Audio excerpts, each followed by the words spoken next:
Ladies and gentlemen, boys and girls, you know who it is. It's World of Wrestling here today to discuss about AEW Dynamite, February 15th, 2023 review.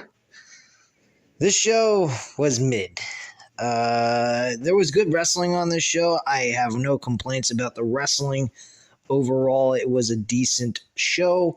They did have a great segment with MJF, which was awesome. He pretty much cuts a promo that he is the legitimate guy, he's a real champion, and that he has what it takes to win and retain his world championship in the Iron Man match at Revolution. He also mentions stuff about whatchamacallit, stuff about like introducing Christopher Daniels. Christopher Daniels apparently was paid off to talk a bunch of shit about Bryan Danielson. He refused to do so, and he says that he is the legitimate guy that is going to beat him for his world championship, and he knows it, and that's why he is so desperate and put Bryan Danielson through all these hula hoops just to get a world championship opportunity. One thing led to another, and MJF put him in a armbar, an inverted armbar, and Bryan Danielson came to his rescue and stopped further damage that was being caused to Christopher Daniels. The segment was excellent. MJF was cutting a beautiful promo. Excellent work by him. I enjoyed that very much. The Acclaim will be going to the Revolution to face the tag team champions, the Gun Club.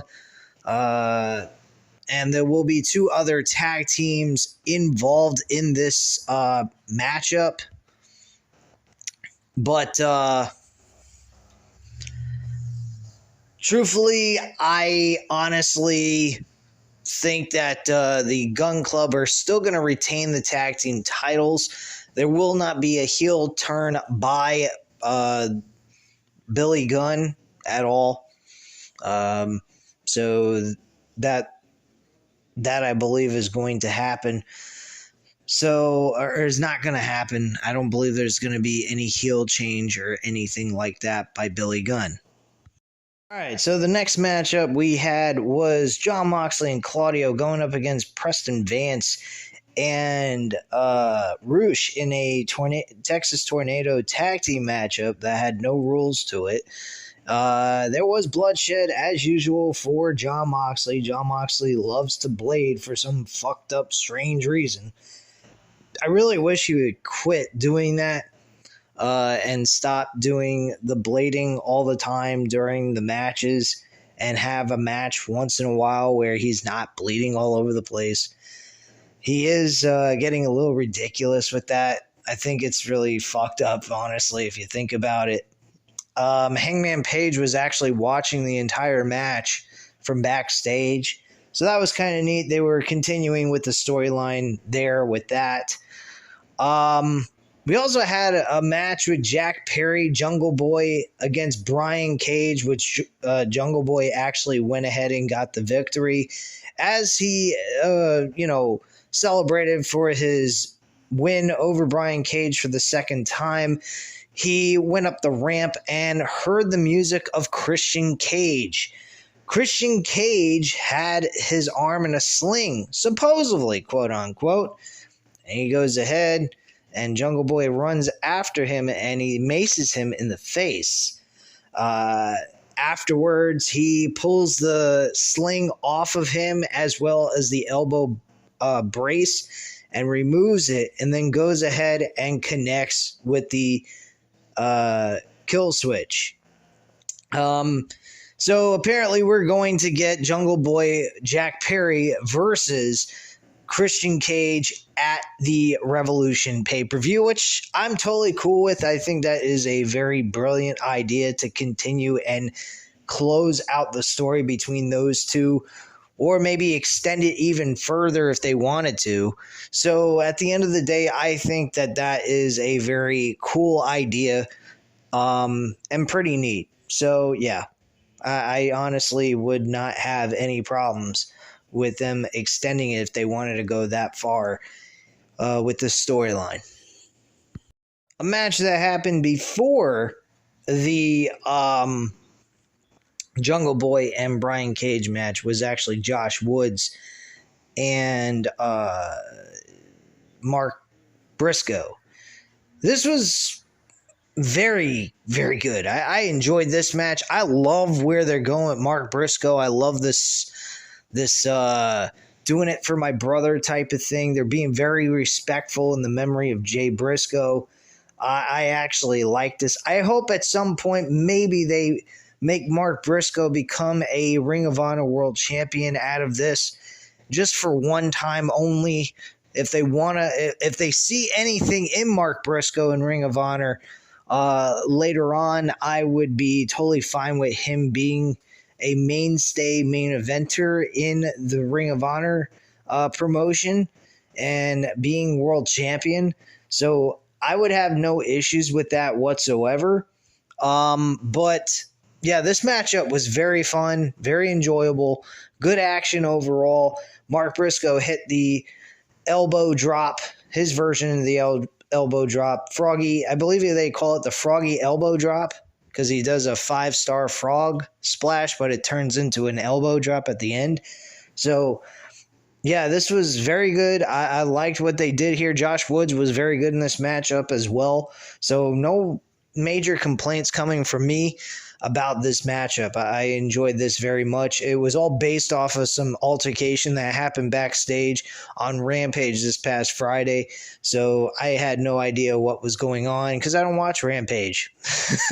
Unfortunately, I mean, Mark Briscoe was on there. Apparently, he gave out a speech about his brother or something like that.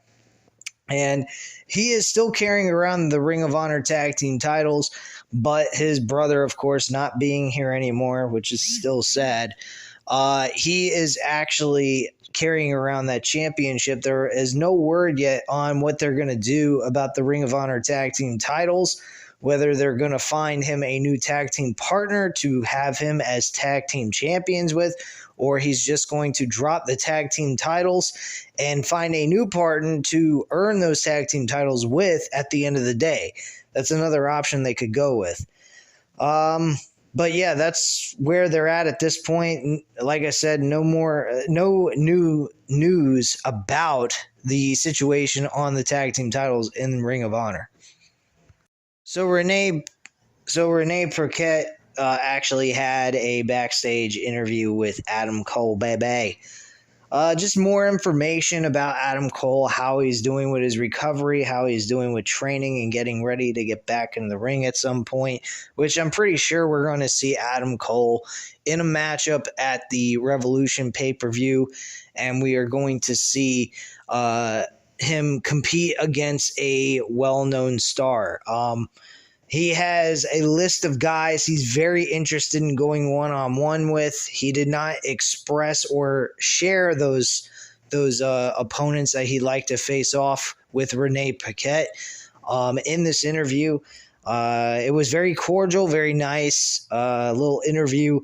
Nothing really special, just continuation of the same things we are aware of. He's just dealing with the injuries that he had, and now he's recovered from them. So nothing really stood out big in this segment. If you missed it, you didn't miss anything really. Just the fact that he has a list of guys that he's interested in going up against now that he's recovered from his injuries.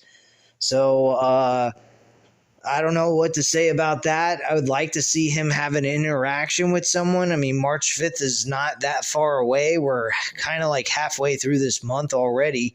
So, I mean, I would kind of hope that we have some kind of news information going on about what's going to happen with Adam Cole, who's going to face at Revolution. Because, I mean, why would you leave Adam Cole having his in-ring debut off the card of Revolution? I wouldn't do that. I mean, it's right near the pay-per-view at this point, so you might as well put him in a match for the pay-per-view itself. Just my thoughts on that. If you would like to leave comments down below on that, please let me know. Next up, we had Kip Sabian versus Hangman Adam Page in a one-on-one matchup. Hangman Page won with the Deadeye finishing maneuver that he has and got the 1-2-3. The match was okay. It wasn't terrible. I didn't really have much complaints about it, but what happened after the match was more important than what happened in the match. So basically, Jon Moxley and the Blackpool Combat Club came out and pretty much was telling Hangman Page that his fight with him is pretty much done. They are finished. They have no reason to compete against each other anymore. He beat him fair and square in their third matchup, I believe. Yeah, the third matchup. So it's 2-1, and there's no more reason for them to go ahead and continue to wrestle each other.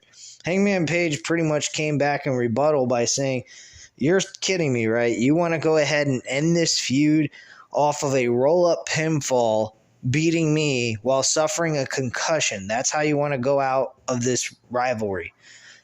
And he said, well, it's kind of funny that you have no friends to talk you out of this matchup with me because, at this point, we both have injured each other with concussions, and nobody's talked you out of it. Nobody's going to talk you out of shit. And then all of a sudden, the Dark Order came out, and Evil Uno talked some shit to Jon Moxley, telling Jon Moxley he's not afraid of Jon Moxley. He doesn't give a shit. Hangman Page was extremely upset with the Dark Order, trying to get involved in this and getting all up in his business when he's asking them to just stay out of it and let him take care of it himself. But they just were sick and tired of hearing Jon Moxley talk shit about the Dark Order not being friends with Hangman Page. This could be a sign of Hangman Page turning heel or Jon Moxley turning heel, for all we know. By the end of this pay-per-view, we could see Jon Moxley turn on Bryan Danielson, screw him out of the title, and help MJF win and retain his championship so that Jon Moxley and Bryan Danielson can go one-on-one with each other to see who gets an opportunity for MJF's World Heavyweight Championship in the future. Because, let's face it, Jon Moxley has not gotten a rematch for that title. He's been a fighting champion, and to be quite frank with you, he's well deserving of being competing for the world title once again. He's earned that right. It's not like he was a paper champion or anything. So usually in any kind of sport, in boxing or MMA, when someone loses a title and had a long string of title defenses, they usually get a rematch either instantly or down the line in the future. So this is kind of the same situation. It makes a lot of sense to do it that way. And Bryan Danielson and Jon Moxley do have a little bit of history problems with each other based on the fact that Bryan Danielson was defending William Regal when William Regal fucked him out of his own world championship match. So technically it's poetic justice to Bryan Danielson by Jon Moxley to do that. That's just my feelings on that. I don't know what you guys think. I personally feel that would be the best move to go with and in doing something a little bit different with MJF instead of MJF finding some dirty tactic of his own and just somebody at random just deciding to fuck over Bryan Danielson just for him to get the victory. Just my thoughts on that. This led to Jon Moxley just saying, okay, well, you know what, Hangman Page, since you don't want to let this go, you and I are going to go one-on-one in a Texas death match. Texas death match is similar to a last man standing match, somewhat different though in the rules, but it is overall based on the fact that your opponent cannot get up for the count of 10. And that's pretty much the concept of that matchup. So yeah, I was even calling it when the match was being announced. And I think it was an excellent idea. It makes the perfect sense. They both were getting concussions.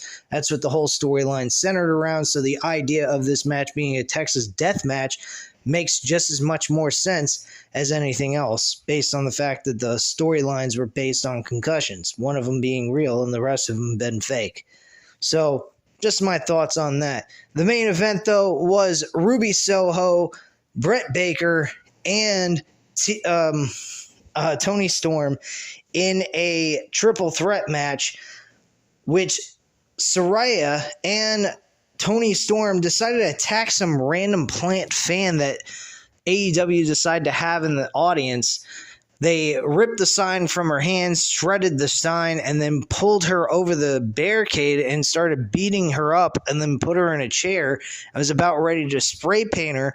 Ruby Soho came to her rescue, you could say, and put her and told her to get behind the barricade, and that was pretty much all that took place there while Britt Baker did her entrance and the match started. At the end of the day, Britt Baker surprisingly took the L here in this triple threat match, and Ruby Soho got the victory. It looked like Toni Storm was about ready to get the victory near the end of the matchup.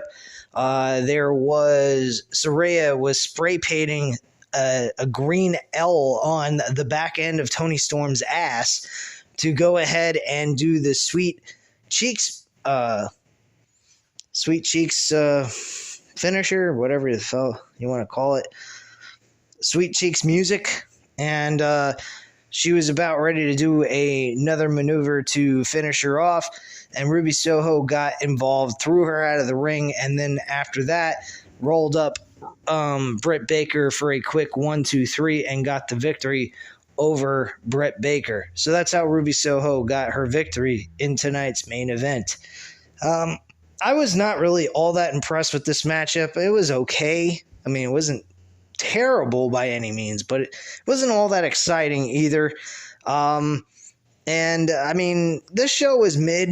Again, I didn't particularly think this show was super great. I think it was a very light show with some good storylines building towards the pay-per-view, which is what I've been looking for. I was talking about that last night on Random Wrestling Talk episode number 49. By the way, if you haven't checked it out, go ahead and check it out on the channel, about the Raw review from Monday night.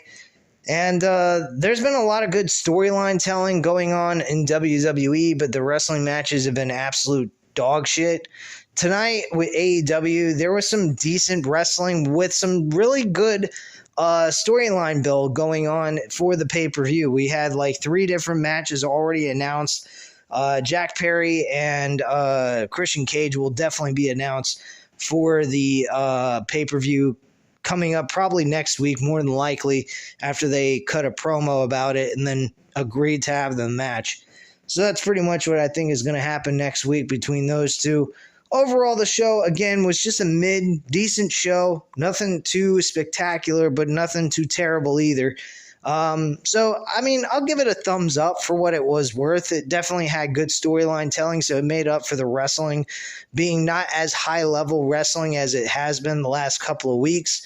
But yeah, I'm not saying this was a terrible show by any means. But anyway, guys, that's pretty much the entire review here. If you enjoyed the video, go ahead and hit the like button. If you did, hit the subscribe button. If you're not already subscribed to the channel, and leave a comment down below. I'll definitely get back to you on that. And I thank you guys very much for watching, and have a great night, guys. Bye.